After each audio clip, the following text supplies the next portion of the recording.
Now, for more on this issue, let's speak to Mr. Chen Mingming, a former Chinese ambassador. Thanks for joining us, Mr. Chen. Well, the Chinese Foreign Minister Wang Yi has raised three principles to settle maritime issues in the South China Sea when he was in Bangkok. So what's the significance of that proposal? I think he made a very significant three-pronged proposal for resolving the South China Sea territorial disputes. Significant. Number one, he talked about the need for bilateral negotiations on the issue. Number two, he talked about the need for continuing discussion on concluding a code of conduct governing the interactions of countries concerned over the South China Sea. And more importantly, he called for pursuing joint development in the areas concerned. I think this is a forward-looking approach that could help reduce tension and expand common ground between the claimant states. I think that the basic logic of this approach is simple. What Foreign Minister Wang says is this: look, if we cannot resolve these thorny disputes, let us put them aside for a while and focus on the positive side. Let us engage in common development, which is in our mutual interest, and hopefully this will create conditions for the eventual settlement of the South China Sea territorial disputes. Mm-hmm.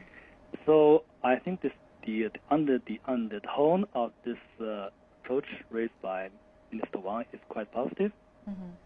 He reiterates the long-standing position of China to seek peaceful resolution of the territorial disputes, mm-hmm. and I do hope that the claimant countries, particularly Vietnam and the Philippines, mm-hmm. will respond positively to mm-hmm. China's good gesture.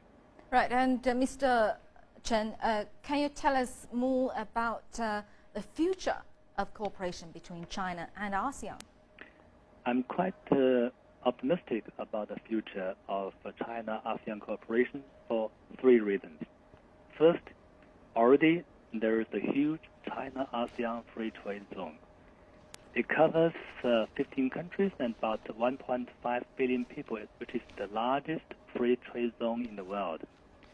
And both sides have benefited tremendously from this trade arrangement.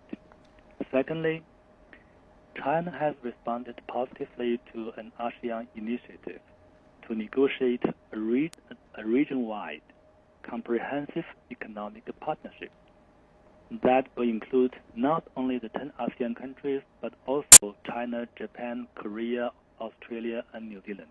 And this would also strengthen ties between China and ASEAN. Mm-hmm. And number three, China is working hard to boost connectivity with ASEAN in terms of building more ports, expressway, and railway linking the two regions. Mm-hmm. So all these three factors will strengthen China-ASEAN integration. Mm-hmm. That's why I believe that the future for China-ASEAN cooperation is promising.